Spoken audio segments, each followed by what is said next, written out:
my shoes and out the door. 5, I'm alive. 6, 7, 8, feeling great. 9, gonna shine, life is good. I'm doing fine. 10, gonna do it right and do it again, yeah. I look into the sky with all the beautiful color, but there's more than just for me, so gonna share it with another. I got to show, to give, let out. I want to sing and shout, take a look and see a beautiful morning. Been in here and people are roaring with laughter, so. It's a dirty show, though. Well, it's clean dirt. You have here the best of the best. Yes. So we have many celebrities here. The Harley Madison come over here, and the Usher come over here many often, and the Paris Hilton come here. Well, I'm dating myself, but it's okay. Nobody else will. Oh. That's so Vegas.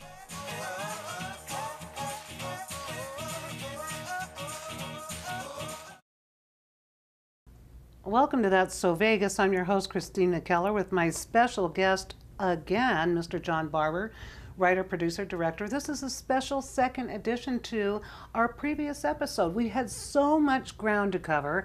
You're debuting and premiering your film, and I'm going to have to read it because it's a long title, The American Media and the Second Assassination of President John F. Kennedy. This has been a long time coming for you, a quick rehash, 40 years in the making, things that you've seen and heard back from actually when the assassination occurred. You've interviewed Mr. Garrison, who was the DA in New Orleans, and I mean, you have all this, but you're not a conspiracist. No, I'm a storyteller from the time. And a truth seeker. Well, I don't know that I'm necessarily a truth seeker. I'm just a storyteller, and I'm entirely selfish about that.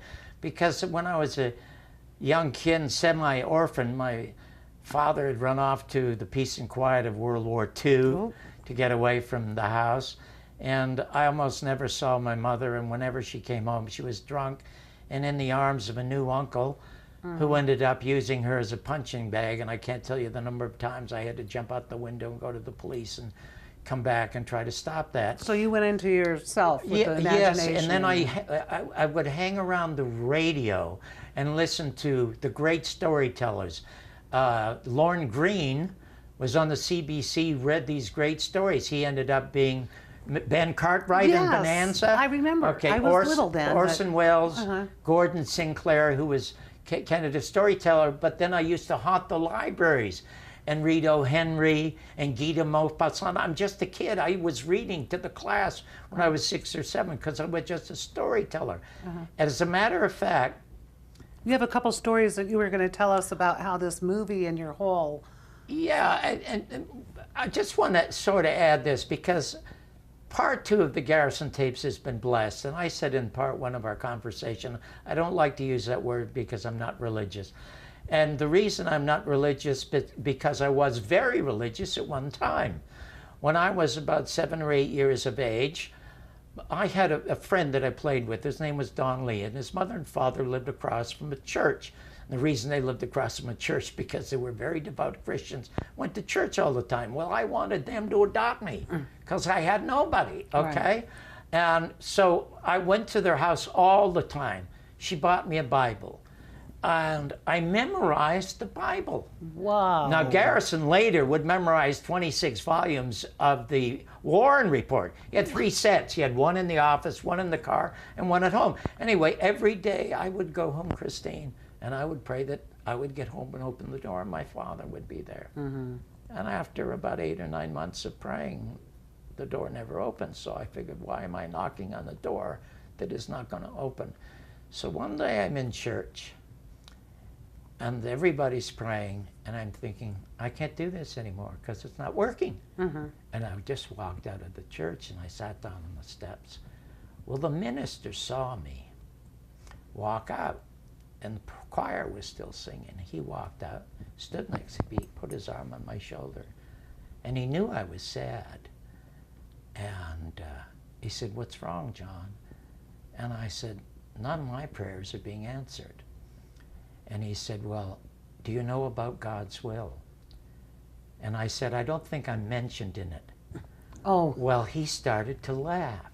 And that was the first time in my life that I thought, you know, maybe this is what's going to save me, is this particular sense of humor. So put that on pause for a minute, because soon when we get to it, I'm going to tell you a story about how this is blessed, because now, this past year, I think the forces at the universe are at work in such a way that they have assigned me a new guardian angel. You're going to need one because Yeah. people have died over theories like this. 78, according to the House Select Committee on Assassinations. Around Kennedy's Yes, assassination? because we have 10 chapters in the documentary. One of them is called The Carrot and the Stick, and we point out 10 of the most important murders or disappearances of witnesses. But I'm going to get back to the business of how real people started, and my engagement with Garrison was recharged by accident. Okay, now you remember Tom Snyder? Yes. Tom Snyder was a 6 o'clock anchorman. I was his sidekick Monday, Wednesday, and Friday. Well, when he got the Tomorrow Show, the NBC brass called me and said, "Hey, John, while we're live on the air, since you're the critic at large, would you do a review of Tom Snyder as an anchorman?" I said, "Oh, I'd love to. So he's sitting next to me, I'm doing the review, and the closing line of the review is that Tom Snyder is the kind of personality that gives you impression the news is there to bring you him." Well, there was a standing ovation from the crew because they'd been waiting forever to say the guy was an egomaniac. Well, I lost the friendship with him. Now, to tell you a little bit about what the fairness doctrine meant. Yes, it's critical. It is critical. Do you remember a movie called Soylent Green? Oh, do I? Okay, it would have to improve to be dreadful, okay? So I savaged the movie as a critic. Now, as Don Rickles could tell you from the good living that he had, when you're cruel, you can be funny, okay? But I thought I was being a little cruel, too cruel about this movie, okay? Because a lot of people did a lot of good work on it, they thought. So at the end of the review, I said, "Folks, you know, I feel really bad being this cruel about it. So I should find something really nice to say about the film in closing. So I will tell you, the sets are beautiful." Then I paused a long moment and I said, "But they would have been much more beautiful if they'd been placed in front of the actors." Well, they started screaming again. Well, 20th Century Fox and the producer of the film sued NBC to get equal time, and of course it was denied them. To rebut it? To rebut it. They then went to the Supreme Court in California. They would not hear it. 5 years later, it was heard by the Supreme Court in Washington, D.C., and their ruling was against them because they said John Barbour's reviews were of no public importance, so he never got equal time. Now, I'm out of work. I'm 46 years of age. Nobody will hire me. In Hollywood. In Hollywood. Nobody would hire me. I had a son at the time, and my son was about 8 or 9 years of age. And I remember I was standing at the corner of Valley Spring and Foreman Avenue, next to the golf course, Lakeside Golf Course, and I said, "You know, I am never, ever going to make it in this business. It's too late. I'm 46. But I'm going to do something that I wish had been done to me because I remember everything about my childhood, everything I missed in a father." And I said, "I'm going to be the greatest father any child ever had." Everybody wanted to hire me as a comedy writer, okay? I was Frank Sinatra's private writer for 4 years. But in any event, that was it. I had given up. And I went home. It was the first time in my life, Christine, that I was at peace. Wow. You know, because when you're struggling all the time, it just gets so depressing and it's so hard. Right, yeah. I hadn't been in the house 5 hours when the phone rang.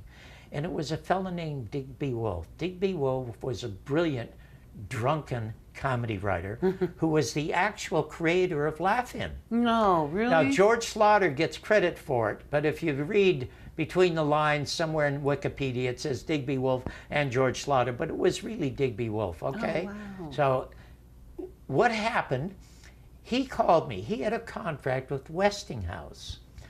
And he said, "John, I hear that ABC didn't want your pilot about real people." And I said, "Yes, that's right. I have a contract with Westinghouse. Would you come over here? I would like to take it to them for you." Okay, so I went over to his office. His office was across the hall from George Slaughter's. Now, I'm sitting on a sofa waiting, because Digby's on the phone. And George opens the door. He comes out and he sees me. Now, we had co-written the revival of Laughing together, Digby, George, and myself. So he knew me really well. He's waiting to see Digby. I said, yeah. He says, come on in. So I go in and I sit down. He said, I have a contract to do 4 specials at NBC. They're called Country versus City. In other words, country jokes, city jokes, country music, city. But I would like to do your real people thing. Would you like to come here and do it? So we wrote down some figures on a piece of paper telling me how much I would make. And I said, yes, I'll come here to do it. But I said to him, you know, this is going to be the #1 show in a year. And he says, it's not going anywhere. But he said, we have the contract. The first show that went on was like 28th or 30th in the rating. NBC was not doing well because they'd lost the Moscow Olympics, okay? They didn't have Hill Street Blues yet. Our show got 8,000 pieces of mail, which was more than the #1 show. Wow. So they gave us 2 more specials. After the next special, they gave us an order for 22. And as you know, in television, it's usually an order for 13. That day, my wife went out and bought 2 gold chains that said, Real People, #1.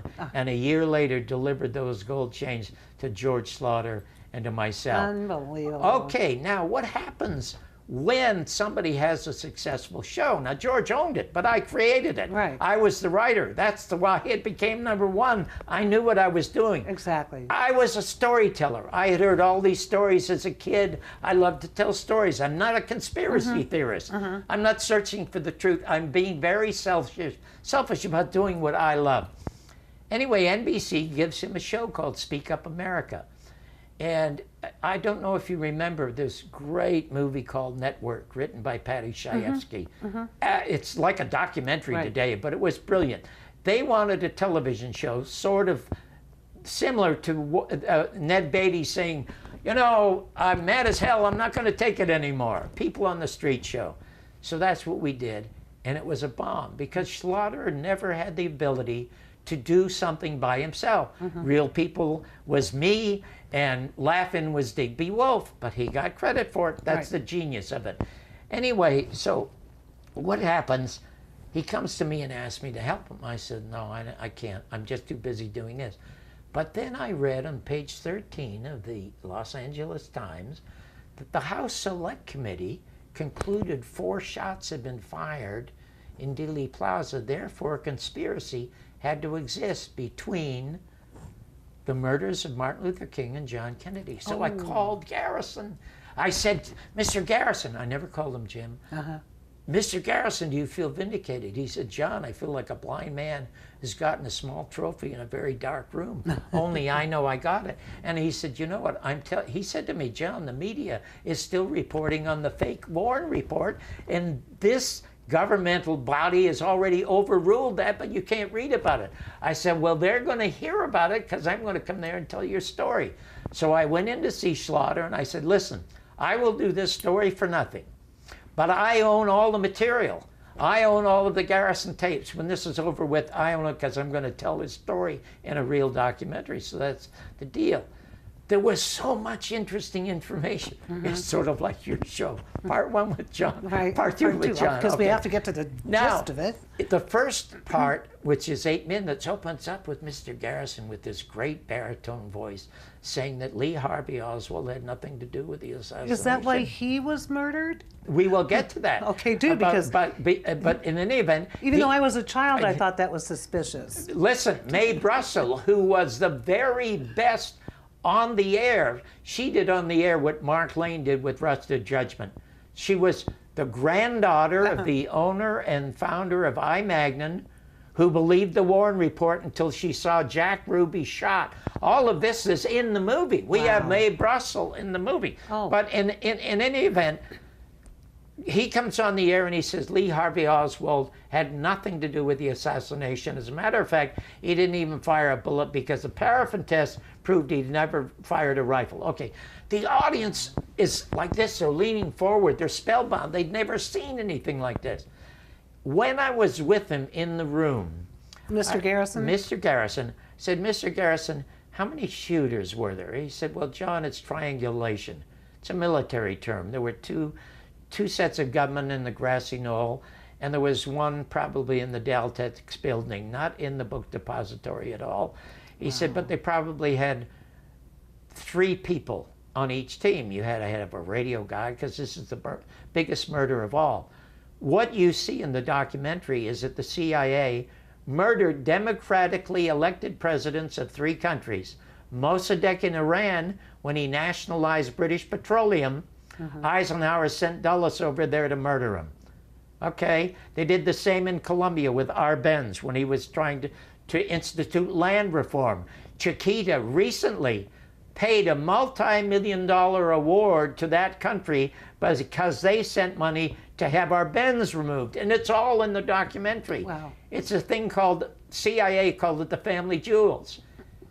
Part of the list on the family jewels was John Kennedy. Unbelievable. Okay, I mean, so- this is pretty wild stuff. But it's Fun. all documented. in 2 hours and 7 minutes, isn't it? In 2 hours and 7 minutes. So getting back to the business of Garrison saying, I asked him, okay, how many people actually knew that he would be shot?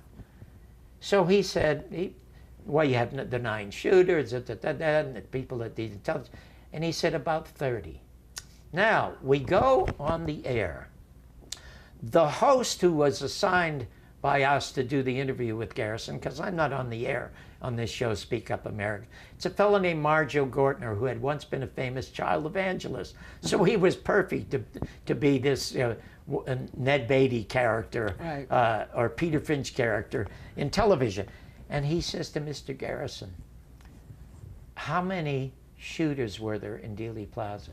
In the middle of the night, unbeknownst to me, George Slaughter had taken my producer, a girl named Donna Canner, into the editing room, re-edited my story, so that when Marjo Gortner says, Mr. Garrison, how many shooters were there in Dealey Plaza? George Slaughter had Garrison say, about 30. Oh. Then the phone rang, and it's George Slaughter, and he says, what do you think? Garrison's on that. I started screaming at him, what did you do? What did you do? What did you do? Well, in those days, we used to have answering machines, and I had accidentally recorded Slaughter on the answering machine. Oh, dear. So I called Garrison, and I'm sobbing, Mr. Garrison, you have got to sue George Slaughter and NBC. I will be your main witness. Please sue him. And he said, John, calm down. He said, if I spent all my time in a courtroom with all the slandering that's going on, I would never see my family. I would never get in a courtroom. I have the best DA's office in the country. Just send me a few Real People t-shirts. Oh, well, wow. I'm sobbing. So the next day, I confront Slaughter. It was almost... What was his motivation to do that? I don't know. I mean, to this day, I do not know. All I do know is that he ended up producing George Bush's inaugural ball. But I have no There must be a inkling. connection there. Well, maybe there is, but I didn't pursue it at all. But the next day, Real People was gone because I was gone. After the 3-year successful run, It just dove. You know, now that I think about it, I dove. remember it just disappeared. It just absolutely, totally disappeared. So the years pass, and I forget about it.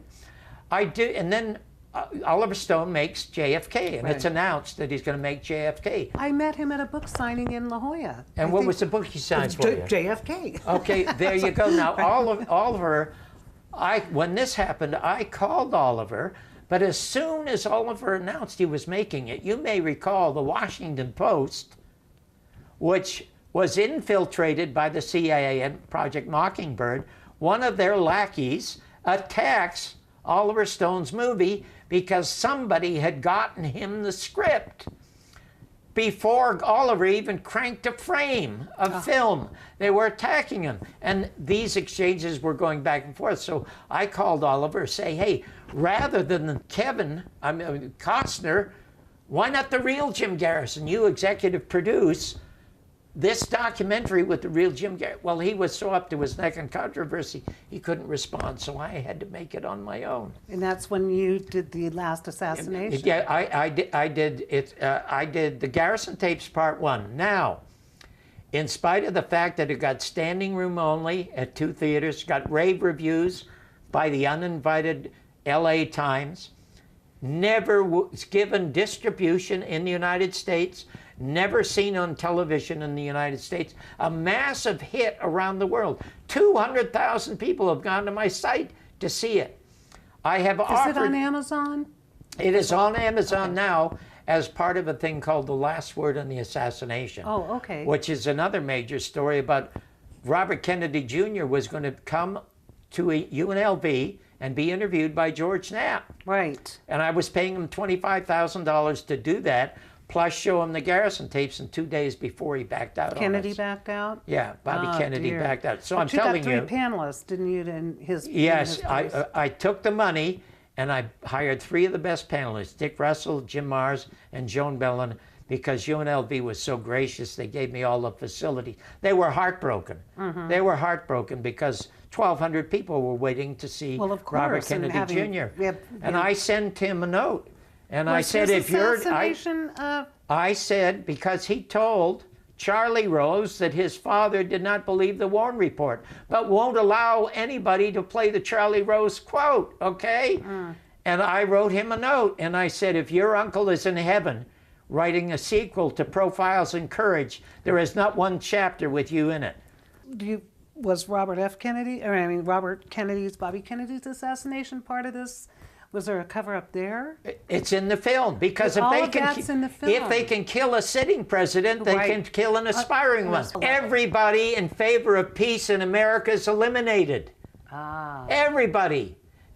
Garrison says on camera they either assassinate them, and he said they're very successful doing it in this country, or it's character assassination. Right, a lot of that. The autopsy report on the death of Robert Kennedy shows, and we show you the autopsy report, the bullet that struck him struck less than 2.5 inches from the rear because of the extensive powder burns to the skull. All of this is tied together. All of it is tied together. And it's only possible because, and we're going to quote the current president, Trump, who's been saying for the past That's year, how part 2 came about, because the fake media. a year ago, 1% in this country, the 1% who own the country, select the presidents. The rest of us, the 99%, have this horrifying task of trying to elect a president, okay? Now you have this dirty dozen a year ago who are running for the presidency, okay? And you think, where did the 1% find this new deep barrel so that they get deep, dig down deep and scrape the bottom and come up with these people? And they started talking about fake news. And I said, hold it. Where have I heard that phrase before? Right. Jim Garrison. This whole past and very contentious political election, that was the buzzword. And That it was still the- is. It's the buzzword Right. today. You can't turn on the television set without hearing Right, fake media. news. Fake But media, exactly. Interesting for all to know that this was being talked about, spoken about, and blamed for a lot of cover-ups as far back as the 60s. So, Exactly. you know, maybe there's, you know, here is a blessing. So it's timely for the movie. It's would have been our belated, our poor President Kennedy, you know, it would have been his 100th birthday. And you're doing this to honor him and also to open people's eyes, I would Well, imagine. it's an accident that is going to be honoring him, but it is a gift to him. And you know what? What do you hope to see that comes out of this? What do you hope? What is I don't the hope. final You know what? message I don't for? hope for anything. I am just pleased that it's there. Uh, It will have a life of its own. Would you like to bring peace to America? You mentioned that earlier, that there's just this 1%. Oh that seems yes, to- wouldn't it be absolutely if wonderful? people's eyes were opened and But this we was- need a major change in this country. But it won't. Oh, I'll tell you the resolution. Oh, I forgot to tell you. Yeah, well, Okay, we are so far over time right now. Okay, and then you may have a part 3. Okay, so here it is. Jim Garrison said in 1981 on September 5th, he looked at me and he said, John, there are people walking the street today who should be arrested and tried for the murder of John Kennedy. In 81. I'm telling you, Christine, there are people alive today who should be questioned. So what we did is we put together, because it is an open cold case at the Justice Department, we put a 10 most wanted poster together. And 4 of the principal people that should be questioned first are Dan Rather, who first lied to us about the headshot. Wow. Bill Moyers, who was the one that ordered, he was LBJ's closest aide, ordered the bubble top removed after a drizzly morning. Whoa. Senior George Bush, who was in Dallas on November 22nd and proven by J. Edgar Hoover, who said he could not remember he was in Dallas on November 22nd, who became head of the CIA, and codename Zapata was the code name the CIA used for the Bay of Pigs operation, proving how big he was. And the last one who should be questioned is President or ex-President Barack Obama. Now, he signs executive orders ordering a drone over to North Africa to kill an innocent 16-year-old American. Why did he not? Why did he not sign an executive order demanding the release of all the CIA files, which Trump has a chance to release under law this year? I am curious to see whether or not Trump will allow the release and how well I think he's being sabotaged because he's going up against the CIA. I wonder, though, who would start that movement to have them released? You need... It's up to him. The law says it's up to the president, and it's on his desk now as we speak. So this show is extremely topical, and the movie is ultra topical. It's designed for millennials like your son. Oh, good. I was going to ask you that because, it goes way back. And again, I was young. I was a really young child. First of all, a lot of people are interested in interesting cold case murders. Exactly. This is the most interesting cold case murder in American history. But even if they think it's ancient history, the story of how it happened and how it affects them today is spellbinding. It is. We had one public screening at the Texas Theater in Dallas, November 21st, which is where they arrested Lee Harvey Oswald. At the end, a spontaneous 10-minute standing ovation, and 2/3 of the people had never been born when Kennedy was shot. Well, you know, we were talking about old sayings, and there's an old saying, and it may even be biblical, that the truth shall set you free. So well, the other one is an 8,000-year-old Persian saying that if you're going to tell the truth, you better have one foot in the stirrup. And so ready to hitch up and head out of Dodge. John, this has been a very educational, enlightening, and fascinating interview, and I'm so happy that you could be here. Christine, happy. I'm so sad you never got on Real People. I am too, but it must have been my destiny. You know, I wouldn't be sitting here how many years later, and I have a son named Matthew too, so I think it was all meant to be. But I hope the both I can't of wait. You come. Yes, I definitely will do my best to get, if not to see it during the premiere, I would like to absolutely order it online. Is that that's what we hope to do after the 2 screenings in New York and LA. And also, then won't it be up for an Oscar? That's the purpose of it being in LA and New York. Whether it gets it, I don't know, and I don't care really. It just has the chance for it. Okay. So we'll be testing the Academy's guts. And that always makes for interesting reality TV. On that note, I want to thank you again. It has been a pleasure. Thank you so much. And good luck, best regards, and we'll see it. I can't wait to see the prequel or the sequel to this one. Thank you, John. Thanks, love. 1, 2, 3, 4, get my shoes and out the door. 5, I'm alive. 6, 7, 8, feeling great. 9, gonna shine, life is good. I'm doing fine. 10, gonna do it right and do it again, yeah.